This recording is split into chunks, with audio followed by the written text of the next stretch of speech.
오늘은 좀 한자 몇 개를 여러분에게 소개해 드리겠습니다. 이렇게 뭐라고 읽어야 되죠? 중국 가시면은 이러한 글을 흔히 보실 수가 있을 겁니다. 이거를 우리식으로 이제 가구가락이라고 부르는데 중국어 발음은 조금 다르더라고요. 이게 뭘 뜻하는지 아시죠? 코카콜라를 중국에서는 저렇게 한자를 써요. 가구가락. 콜라를 먹으면 어때요? 입안이 기쁨이 있습니다. 입안에 기쁨이 가득하다. 그래서 중국 사람들이 코카콜라를 가구가락. 하여튼 발음도 비슷하게 나오더라고요. 또 하나 소개해 드립니다. 이게 무슨 글자인지 아시죠? 윗상자와 아래 하자가 섞여 있어요. 이거를 중국 사람들은 카드카자라고 사용하고 있습니다. 우리가 흔히 쓰는 카드들 어떻게 읽죠? 이렇게 위에서 쭉 밑으로 긁지 않습니까? 그래서 위에서 밑으로 긁어내린다. 그래서 중국 사람들이 한자어로 상하 붙여서 카드카자라고 쓰게 돼요. 참 중국 사람들 생각이 기발하고 재미있는 것을 볼 수가 있습니다. 요즘 우리는 매일매일 카드 없이는 하루도 생활하기가 참 어렵습니다. 버스 탈 때, 전철 탈 때, 슈퍼마켓 가서, 식당 가서 밥 먹고, 은행 가서, 하여튼 여기저기에서 카드를 하루에도 여러 번 사용을 합니다. 근데 여러분, 이런 생각 해보셨나요? 우리가 카드를 사용할 때 카드가 단말기 기계를 읽습니까? 단말기 카드 기계가 카드를 읽습니까? 어떤 게 맞을까요? 카드가 기계를 읽습니까? 기계가 카드를 읽습니까? 기계가 카드를 읽어요? 잘 생각해 보세요. 저는 두 개가 동시에 서로를 읽는다고 생각합니다. 동의하세요? 기계가 카드를 기본적으로 읽지만 카드도 기계를 읽어줘야지 이게 먹어서 작용이 나와서 돈이 빠져나가고 들어오는 이런 일들이 일어나게 되죠. 여러분, 카드와 단말기의 관계를 저는 성경 읽는 우리와 성경 말씀과 아주 비슷하다고 생각을 합니다. 지금 우리는 성경 말씀을 같은 목소리로 시편 1편을 함께 읽으셨습니다. 우리가 눈으로 보고 소리를 내서 머리를 써서 마음으로 읽으셨어요. 여러분, 동시에 우리는 하나님이 말씀을 통해서 나를 읽고 계시다는 것을 생각을 해 보셔야 될 줄로 압니다. 여러분, 성경 읽으실 때마다 한번 이런 생각을 가지시고 성경을 읽으시면 좋을 것 같아요. 내가 성경을 읽나? 성경 말씀이 나를 읽고 있나? 그런 생각을 한 번쯤은 해보시면서 성경을 읽으시면 좋을 것 같습니다.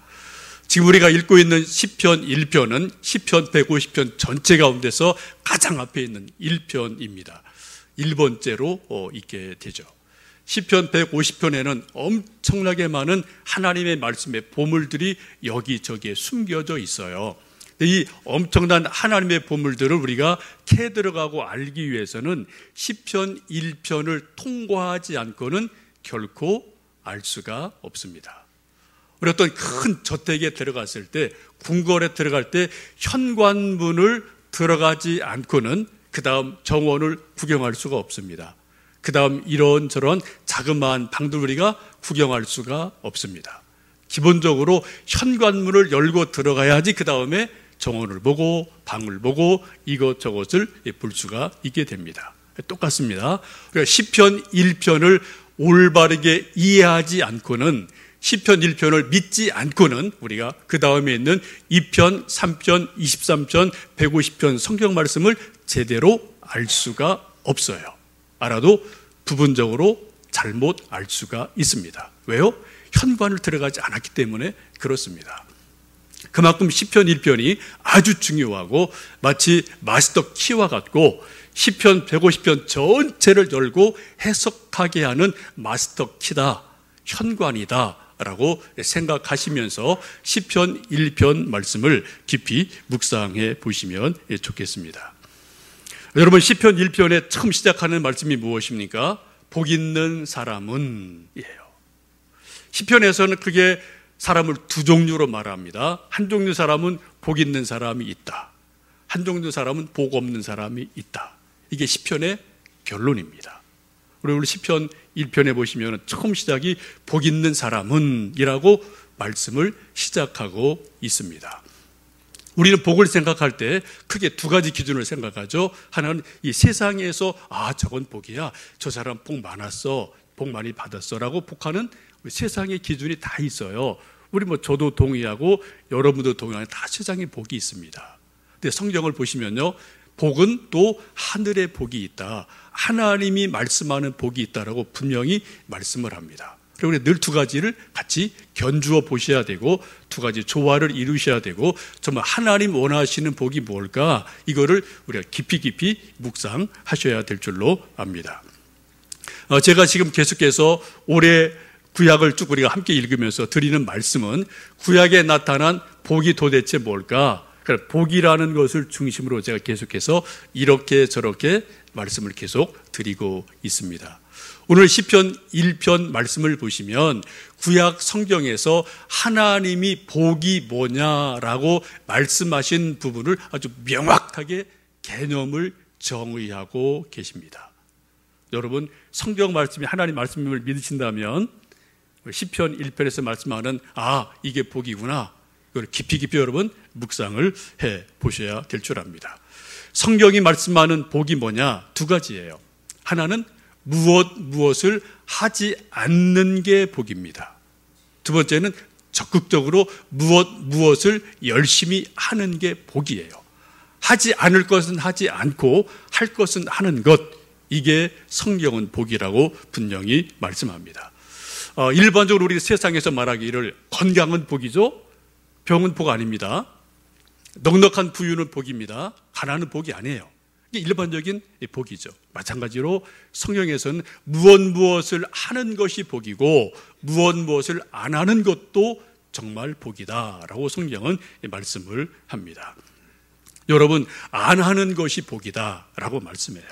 그 안 하는 것이 무엇입니까?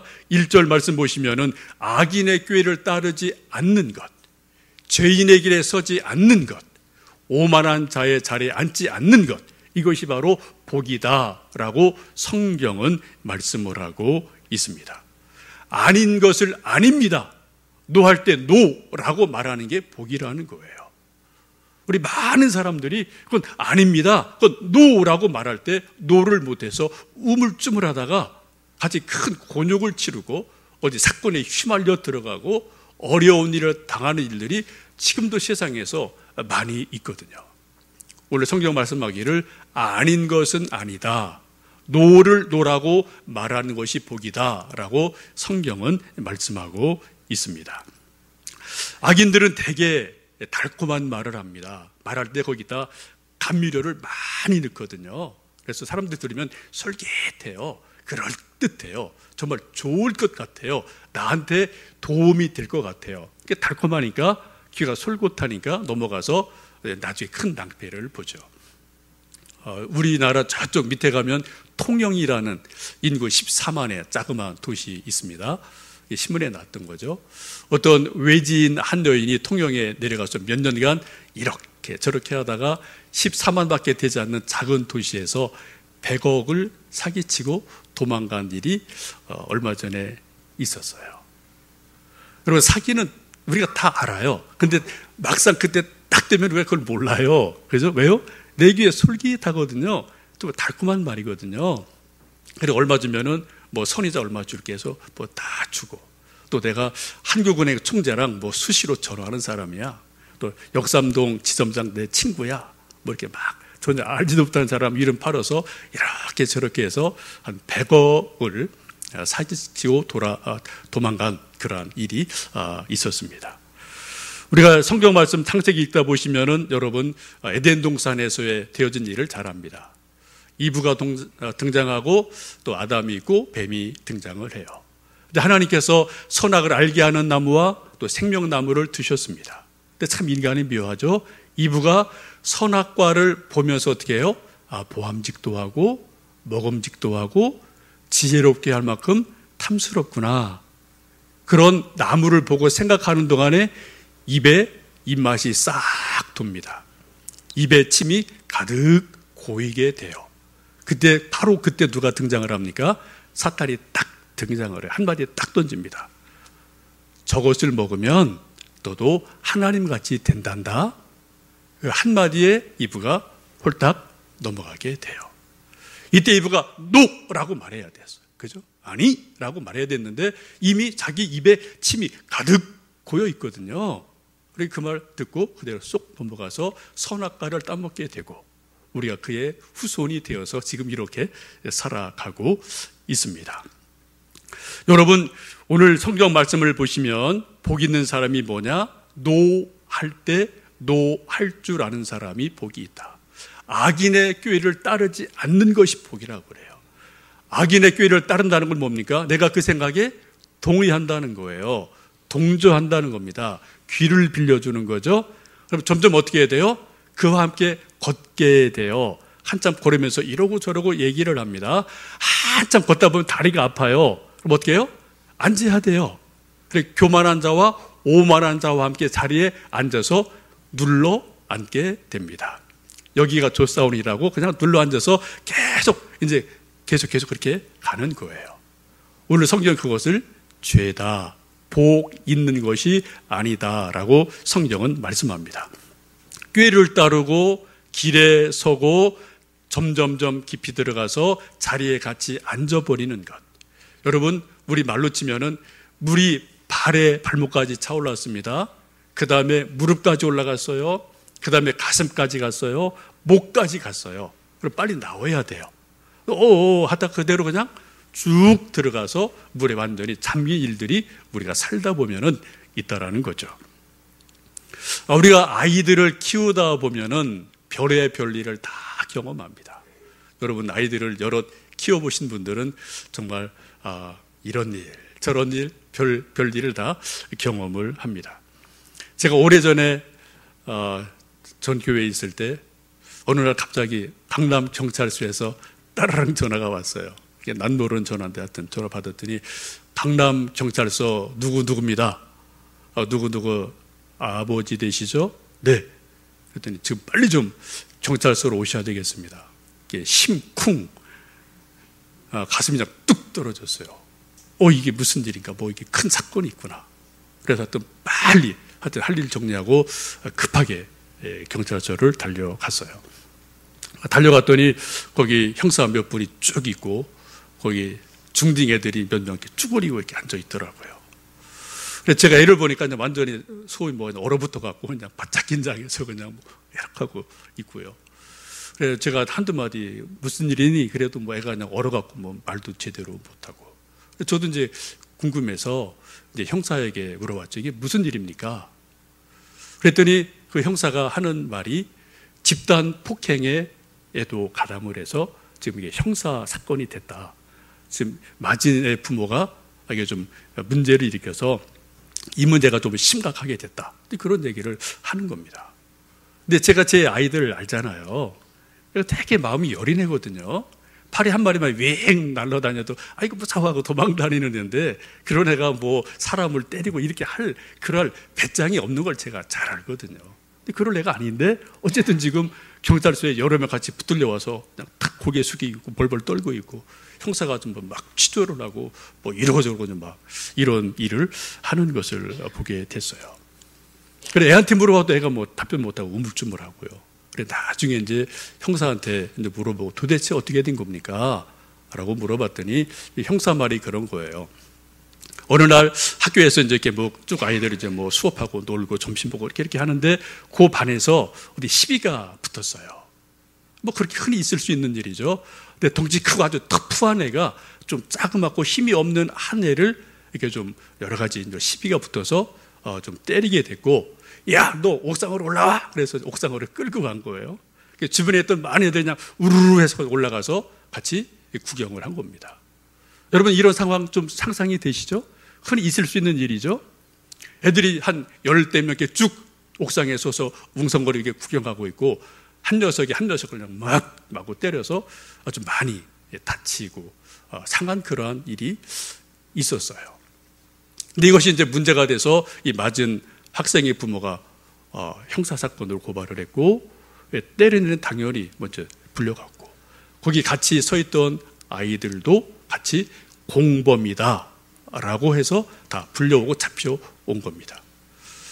여러분, 지금 한 애가 한 애를 막 때렸어요. 10여 명의 같은 반 애들이 구경 삼아 쭉 서 있었어요. 애들이 공범입니까? 공범이 아닙니까? 여러분이 형사라면, 여러분이 판사라면 어떻게 판결하시겠어요? 이런 일 지금도 학교에서 수시로 일어날 수 있는 일이거든요. 경찰의 판단은 공범이라는 거예요. 그래서 붙들러 온 거예요. 왜요? 노할 때 노하지 않았다는 겁니다. 얘 때리지 말라고 노해야 돼요. 근데 안 했어요. 아니면 아예 그렇다면 자리를 피해서 빠져나가든지. 근데 그 자리에 그냥 웅성웅성 애들 뭐 구경 삼아 이럴 수 있지 않습니까? 근데 경찰의 판단은 얘도 공범이다. 그래서 애들을 잡아다가 여러 가지 뭐 신문하고 뭐 묻고, 하여튼 그때 저도 여러 번 경찰서에 불려 다녔어요. 애들도 반성문 여러 번 쓰고 또 뭐 사회봉사 오랜 동안 하고, 그래 겨우겨우 손이 발휘되도록 빌어서 좀 거기에 훈방 조치됐던 일이 있었습니다. 여러분 어떻게 생각하세요? 거기 그냥 웅성웅성 구경 삼아 서 있던 아이들이 공범입니까? 아닙니까? 죄가 있습니까? 죄가 없습니까? 경찰의 판단은 공범이다, 죄 있다라고 판단을 하고 거기에 대한 여러 가지 제재를 했던 것을 지금도 기억을 하고 있습니다. 여러분, 성경은 말씀합니다. 복 있는 사람이 누구라고요? 악인의 꾀를 따르지 않아요. 죄인의 길에 서지를 않아요. 오만한 자의 자리에 앉지를 않아요. 여러분, 악인이 이상한 말을 할 때 귀를 빌려주지 않아요. 마음을 주지를 않습니다. 초기에 노 하셔야 돼요. 한번 귀를 빌려주면은 마음이 갑니다. 마음이 가면 손과 발이 갑니다. 손과 발이 걷다 보면 피곤하면 주저앉는 거예요. 같이 주저앉아서 오만한 자의 자리에 같이 앉아버리고 있는 것을 볼 수가 있습니다. 오늘 성경을 말씀하기를 아니요 라고 말할 때 아니요 라고 말하는 것이 복이다 라고 성경은 말씀하고 있습니다. 또 적극적인 의미에서 복 있는 사람이 누구냐? 2절에 그렇게 말씀하죠. 오직 여호와의 율법을 즐거워하여 그의 율법을 주야로 밤낮으로 묵상하는 사람이 복 있는 사람이다 라고 성경은 말씀을 합니다. 우리는 생각할 때 복 있는 사람은 돈 많은 사람, 주식이 뭐 대박이 나는 사람, 어떤 모 검사장 같이 그냥 주식을 쉽게 얻어서 그것이 대박이 나서 큰 돈을 버는, 이거 정말 복 받은 거죠. 근데 여러분, 그게 복이 아니더라고요. 그게 저주가 되는 것을 우리가 보게 됩니다. 우리는 늘 생각할 때 복이라는 것을 세상이 말하는 복, 내가 생각하는 복, 그 기준을 우리는 무시할 수 없어요. 이게 현실이기 때문에 열심히 그거 추구하고 얻어야 됩니다. 근데 성경은 이것만이 다 복이 아니라 하나님 보실 때 진짜 복이 있다, 이 복을 추구해라 라고 우리에게 말씀하고 있습니다. 오늘 성경 말씀 보시면 진짜 복 있는 사람이 누구냐? 이러한 것을 안 하고 어떻게 해요? 하나님 말씀이 즐거워서 밤낮으로 하나님 말씀을 묵상하는 사람, 그 사람이 진짜 복 있는 사람이다 라고 성경은 말씀하세요. 여러분 동의되십니까? 여러분 인정이 되셔야 정말 마음에서 받아들여지세요? 쉽지 않죠? 여러분, 하나님 분명히 말씀합니다. 지금 하나님께서는 복의 기준을, 복의 수준을 확 끌어올리고 계세요. 우리는 복하면 돈, 건강, 권력, 이게 딱 답이 나와요. 이거 복입니다. 분명한 복이에요. 하나님은 우리 몸에서 생각하는 복의 수준을 영의 수준으로 끌어올리셔요. 이 땅에서 말하는 복의 기준을 하늘이 말하는 하나님의 수준으로 복을 확 끌어올리십니다. 그리고 뭐라고 말씀하세요? 진짜 복 있는 사람은 하나님 말씀이 즐거워서 밤낮 하나님 말씀을 묵상하는 사람이 진짜 복 있는 사람이다 라고 성경은 말씀하고 계십니다. 우리가 하나님 믿는다는 게 뭡니까? 이 세상 수준을 우리가 인정하지만 그러나 우리는 하나님 수준으로 살고 싶다. 그쪽으로 가고 싶다. 그런 우리 믿음이 있고 소망이 있기 때문에 우리가 성경 읽고 하나님을 믿거든요. 여러분, 바라기는 우리 세상의 복을 무시 못하면 이건 인정해야 돼요. 이거 사실입니다. 그러나 우리가 또 한 가지 하나님이 말씀하시는 높은 수준의 복, 이것도 우리가 인정하셔야 돼요. 거기까지 올라가도록 애를 쓰고 기도하고 수고하는 것이 믿음이 성장하는 겁니다. 그게 성숙하는 거지 않겠습니까? 여러분, 이 땅에서도 복을 누리시고요, 하나님 말씀하시는 진짜 더 큰 복을 아시고 누리시는 은혜가 저는 저대로 여러분대로 있으시면 좋겠어요. 여러분, 하나님이 정말 살아 계심을 믿으십니까? 우리가 흔히 신이라는 존재, 절대자라는 존재가 있음을 여러분 정말 인정하고 믿으시나요?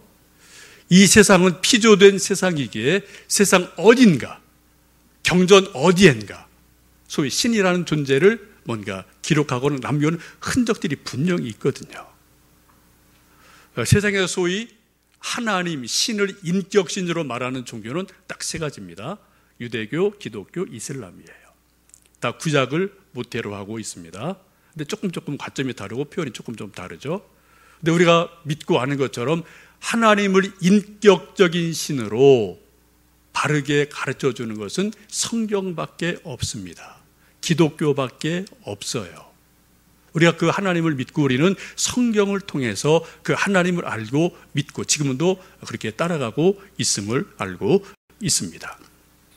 여러분 정말 하나님 말씀, 성경이 하나님 말씀임을 믿으신다면 여러분 하나님 말씀에 집중해 보시면 좋겠어요. 억지로 의무가 아니라 하나님 말씀이 즐거워서 읽다 보니까 밤이 꼴딱 지나갔어요. 묵상하다 보니까 하룻밤이 꼴딱 지나갔어요. 이런 일이 있다면 얼마나 좋겠습니까? 여러분 잘 아시는 말씀 가운데 공자논어에 그런 말이 있죠. 아는 사람은 좋아하는 사람만 못하고 좋아하는 사람은 즐기는 사람만 못하다라는 말이 있습니다. 그래서 현대 버전으로 표현하면 이런 거죠. 천재는 노력하는 사람을 이길 수 없고 노력하는 사람은 즐거워하는 사람을 이길 수 없다. 이게 현대 버전이에요. 여러분 아무리 천재라도 죽기 살기로 노력하는 사람 이길 재갈이 없습니다. 근데 아무리 노력하는 사람이라도 즐거워서 막 신이 나서 하는 사람을 결코 이길 수가 없거든요. 왜요? 노력은 의지예요. 이게 억지예요. 힘쓰고 애쓰는 거거든요. 근데 즐거운 사람은 어떻게 해요? 그냥 신이 나서 하는 거예요. 신이 나서. 하지 말래도 해요. 그죠? 점점점 신이 나서 해서 완전히 몰입하고 몰두하고 올인하는 것을 볼 수가 있습니다. 여러분 성경 읽으실 때 10분 읽으시면 좀 눈이 침침해 오지 않으십니까? 한 30분 읽으시면 머리가 찌끈찌끈하지 않으십니까? 머리 그럴 수 있어요. 오늘 성경은 말씀하기를 복 있는 사람은 하나님 말씀이 즐거워서 밤낮으로 읽는 사람이다. 묵상하는 사람이라고 말씀을 합니다. 지난주 저희들 공병호 박사 초청해서 간증을 들었습니다. 이런저런 말씀을 들었는데 저도 몇 가지 이렇게 마음에 딱 와닿는 게 있어요. 나름대로 한국의 최고의 지성인 중에 한 사람이죠. 책 하면 공병호 박사 따라갈 사람 거의 없어요. 한국에서는 뭐 독서, 책 쓰는 것 이런 거는 뭐 대단한 나름대로 경지에 오른 그러한 사람으로 먼저 봐야 되죠. 근데 그분이 책을 그렇게 많이 쓰고 읽고 여러 가지 했는데 이 세상에 있는 공부, 학문의 결론이 뭐라고요? 재미는 있고 약간의 정보 있고 유익하다. 그러나 세상의 공부와 책의 결론은 허무다라고 본인도 고백하고 그거를 소위 박이문 교수라는 철학 교수의 얘기를 들어서 이 얘기를 했습니다. 저도 박이문 교수에 대해 조금 계속 좀 이렇게 좀 여러 가지 좀 본 적이 있어요. 뭐 대단히 좀 높은 그런 철학자인데 그분 정말 말하는 거 보면은 절대 진리가 없더라고요. 다 상대적인 거예요. 다 상황적인 거예요. 허무합니다. 세상의 공부를 아무리 열심히 하고 해도 뭐예요? 허무하다라고 결론을 줘요. 솔로몬도 그랬습니다. 헛되고 헛되고 헛되다. 세상 공부 열심히 하는 거 머리만 아프게 한다 라고 말하면서 세상 공부에서 어디로요? 하나님 공부로 넘어가야 된다. 이게 전도서의 결론입니다. 12절에 뭐라고 그래요? 청년 때에 창조주 하나님을 기억해라. 하나님을 공부해라. 이것이 솔로몬의 전도서의 결론이기도 하죠. 또 그 공병 박사 말하기를 자기 그런 것을 깨달은 그 순간에 묘하게도 어떻게 하나님 말씀을 듣게 됐고 그 말씀이 자기에 다가와서 자기가 아주 하나님 믿는 사람이 됐다. 성경 읽을 때마다 생명이 있다. 세상 책은 재미가 있고 3번 읽으면 더 이상 읽을 것이 없는데 성경을 읽어도 끝이 없다. 생명을 주고 정말 기쁨을 주는 그런 하나님 말씀이다. 그런 고백한 것을 여러분 기억하실 겁니다. 여러분 지금 시편 1편이 그런 말씀을 동일하게 하고 있어요. 복 있는 사람이 누구라고요? 하나님 말씀이 즐거워서 밤낮으로 묵상하는 사람이 복이 있다고 그래요. 여러분 공자와 시편 1편은 적어도 500년의 차이가 있는 걸로 보셔야 됩니다. 공자도 비슷한 말을 해서요. 학자들이나 사람들이 다 본질을 딱 꿰는 눈이 나름대로 있어요. 공자가 뭐라고 말합니까? 즐거워하는 사람이 진짜다 말을 했거든요. 지금 많은 사람들도 말하죠. 또 많은 선생님들 그렇게 말해요. 천재보다 노력하는 사람이 낫다. 노력하는 사람보다 즐거워하는 사람 이겨낼 도리가 없다. 이게 다 우리가 선생님들이 다 하는 얘기예요. 공부할 때 여러분 다 학원에서 학교에서 다 하는 얘기고 부모님들이 하는 얘기입니다. 근데 그게 어디 있다고요? 거슬러 올라가면 시편 1편에 이미 있어요. 시편의 말씀이 벌써 있어요. 적어도 공자보다 500년 전의 말씀입니다. 여러분 성경에 주목하시면 좋겠어요. 정말 복 있는 사람이 누구냐? 하나님 말씀이 즐거워서 밤낮 읽고 또 읽고 묵상하고 묵상하는 사람, 그러한 사람이 복 있는 사람이라고 말씀을 하고 있습니다. 여기서 묵상이라는 단어는 히브리어로 하가라고 말을 하고요. 라틴어로는 메두켈루스라고 말을 합니다. 이 라틴어에서 영어 단어 메디신, 약이라는 단어가 나왔습니다. 다 어근이 같아요. 여러분 우리가 약을 먹을 때 약이 약효가 있으려면 어떻게 돼야 됩니까? 약의 껍질, 캡슐이 벗겨지거나 녹아야 돼요. 그래서 우리가 아스피린 먹을 때도 이렇게 껍데기째 먹지만 이렇게 쑥 들어가서 캡슐이 녹아서 없어질 때 그 속에 약이 나와서 약효가 나오게 됩니다. 껍질이 녹지 않으면은 아무리 우리가 아스피린 먹어도 이건 소용이 없는 거죠. 그래서 가능한 한 잘 녹을 수 있는 그런 것으로 약을 만들고 우리가 사용을 하고 있습니다. 오늘 여러분 다 이곳에 오실 때 이제 밥을 드시고 오셨고요. 또 조금 이따 이제 점심 밥을 드실 터인데 여러분 이런 질문을 제가 드릴게요. 여러분 별을 드십니까? 아니면은 쌀을 드십니까? 아니면은 밥을 드십니까? 어떤 말이 맞습니까? 난 오늘 별을 잔뜩 먹었어요. 배가 불러. 말이 돼야 안 돼요? 조금 되죠? 나는 쌀을 잔뜩 먹었더니 배가 아주 두둑해. 말이 돼야 안 돼요? 될 수 있어요.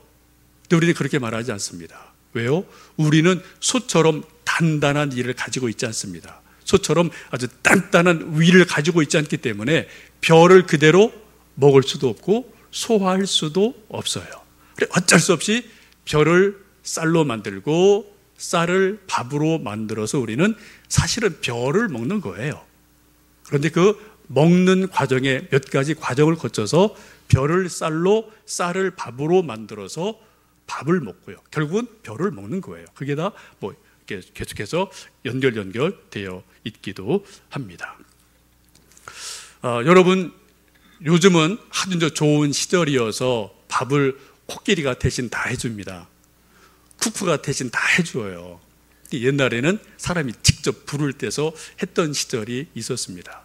저도 시골에서 자라서 그런 걸 하도 많이 해봐서 지금은 또 눈에 선하고 지금 하라고 해도 할 수 있어요.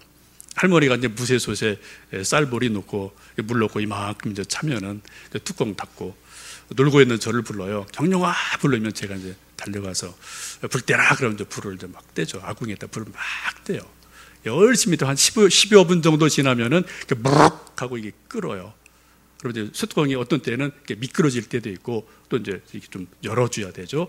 한 1, 2분 확 열어놓고 이제 김을 확 빼고 거품을 다 이제 없게 하고 나서 다시 뚜껑을 닫습니다. 근데 동시에 할 일이 뭐예요?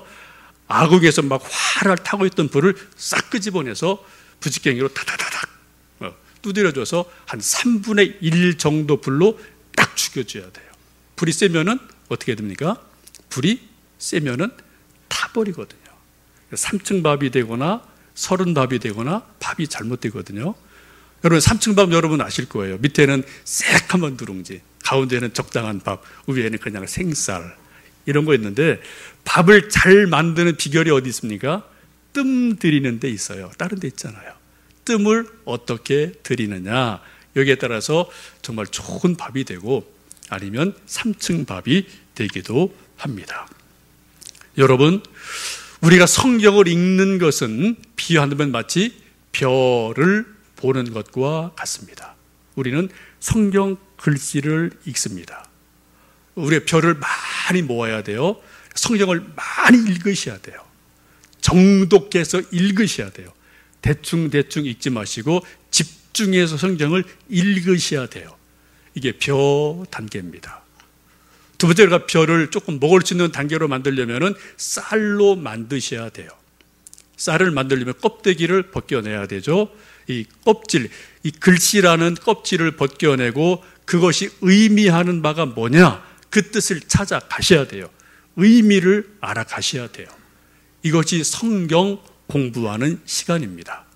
여러분이 저랑 성경 공부하든 개인적으로 성경 공부하든 순모임에서 하든 큐티하든 다 그런 과정이 나름대로 필요해요. 그래서 이 글씨라는 것을 뛰어넘어서 그 안에 의미로 들어가셔야 돼요. 이게 바로 쌀을 만드는 과정입니다. 이때는 여러분이 진지하게 연필을 들고 정말 공부하는 것처럼 성경을 공부하셔야 됩니다. 그 다음 단계는 밥을 만드는 단계가 있습니다. 그 단계는 하나님의 말씀을 깊이 묵상할 때 하나님 말씀이 내게로 쑥 들어와요. 내가 하나님 말씀으로 빨려 들어갑니다. 그런데 실제로 일어나요. 여러분 밥을 뜸들일 때 어떤 일이 일어나지 아십니까? 불기울을 약하게 조절하고 계속 불을 몇 분간 떼주면은 뽀글뽀글뽀글 쇽쇽쇽 이런 소리가 나요. 해보신 분들은 알아요. 그때 어떻게 해요? 불기운이 쌀 안으로 쓱쓱쓱 스며들어가는 거예요. 그래서 속까지 완전히 익어버려요. 우리는 그것을 일컬어서 밥이라고 말을 합니다. 이 불기운이 쌀 안으로 스며드는 시간이 바로 묵상하는 시간이에요. 하나님 말씀을 깊이 마음속에 담고 묵상하면은 내가 말씀 속으로 빨려 들어갑니다. 말씀이 내게로 들어오십니다. 말씀을 우리가 만나는 역사가 일어나게 돼요. 우리가 성경을 많이 알고 있음에도 불구하고 우리 한국 사람들 참말로 성경 읽죠. 1년에 몇 독, 평생 100독 하죠. 아주 훌륭한 거예요. 또 성경 많이 공부 많이 합니다. 훌륭한 거예요. 그럼에도 불구하고 우리 모두 다 저나 여러분이나 한국계 많은 분들이 말씀대로 살지 못하는 이유가 뭘까요? 성경 몰라서요? 성경 박사 엄청 많습니다. 성경 가르치는 교사도 엄청 많습니다. 교재 너무 많아서 골치예요. 문제가 뭐냐고요? 몰라서가 아니에요. 성경 말씀이 다 머릿속에 있어요. 머릿속에. 어디로 내려야 된다고요? 가슴으로 내려와야 돼요. 더 깊이 영혼으로 말씀이 들어가야 돼요. 그 과정이 바로 묵상하는 과정입니다. 여러분, 우리가 하나님의 말씀을 능력 있게 체험하지 못하는 것, 그러니까 말씀대로 살지 못하고 알고 싶고 하고 싶은데 안 되는 게 뭘까요? 말씀이 그냥 여기서 머무는 거예요. 머리에서 머무는 거예요. 여러분, 오늘 성경은 말씀합니다. 복 있는 사람이 누구냐고요? 하나님 말씀이 즐거워서 밤낮으로 하나님 말씀을 묵상하는 사람이다. 묵상할 때 하나님 말씀이 내 눈으로 들어옵니다. 머리로 들어옵니다. 머리에서 가슴으로 내려갑니다. 가슴에 또 깊은 영혼으로 말씀이 들어가요. 그리고 말씀을 통해서 하나님이 나를 만나셔요. 내가 말씀 중에서 하나님을 체험하고 만나게 돼요. 그때 하나님의 능력이 말씀 속에서 우리 영혼 속에서 불같이 일어나는 놀라운 일들이 일어나게 됩니다. 이런 것을 우리는 말씀 묵상이라고 하고 말씀 묵상 기도다. 또 기독교 전통에서는 소위 렉시오 디비나다라고 이야기하기도 합니다. 여러분, 이렇게 말씀을 묵상하며 주야로 기뻐하는 사람을 성경은 복 있다라고 말씀하시면서 비유하기를 그러한 사람은 마치 시냇가에 심은 나무와 같다. 저 나무를 좀 보시겠어요? 저 나무는 좀 이렇게 좀 다 보이게 그려놓은 건데요. 저렇게 위에 푸르른 잎사귀가 있고 꽃이 피고 열매를 맺으려면 보이지 않는 땅 속의 뿌리가 훨씬 깊게 내려가야 돼요. 말씀 묵상을 통해서 우리가 말씀 안에 뿌리를 깊이 내릴 때, 말씀이 우리 안에 들어올 때, 그때 비로소 보여지는 나무까지 어떤 나무의 잎새, 나무의 열매들이 일어나게 됩니다. 우리는 보이는 것만 보려고 그래요. 근데 보이지 않는 게 훨씬 더 큽니다. 훨씬 더 깊습니다. 어떤 때 그게 더 진짜예요. 보이는 것보다 보이지 않는 것이 훨씬 더 중요합니다. 오늘 성경은 말씀합니다. 복 있는 사람이 누구냐? 아니요 할 때 아니요 하는 사람이 복이에요. 그리고 하나님 말씀을 즐거워해서 밤낮으로 말씀을 묵상하고 말씀을 따라 살아가는 사람이 복이 있다고 말씀을 합니다. 원하는 것은 저나 여러분이나 시냇가 심은 나무처럼 늘 푸르르고 꽃 피우고 열매 맺을 때 열매를 맺는 그러한 은혜가 있기를 간절히 원합니다. 그 비결은 다른 데 없어요. 하나님 말씀이 즐거워서 밤낮으로 말씀을 읽고 묵상할 때 하나님이 우리 그렇게 만들어 주시는 겁니다. 그게 은혜예요. 이사야 26장 3절은 이렇게 말씀합니다. 주께서 심지가 견고한 자를 평강에 평강으로 인도하시리니 이는 그가 주를 의뢰함이니이다. 함께 기도하시겠습니다.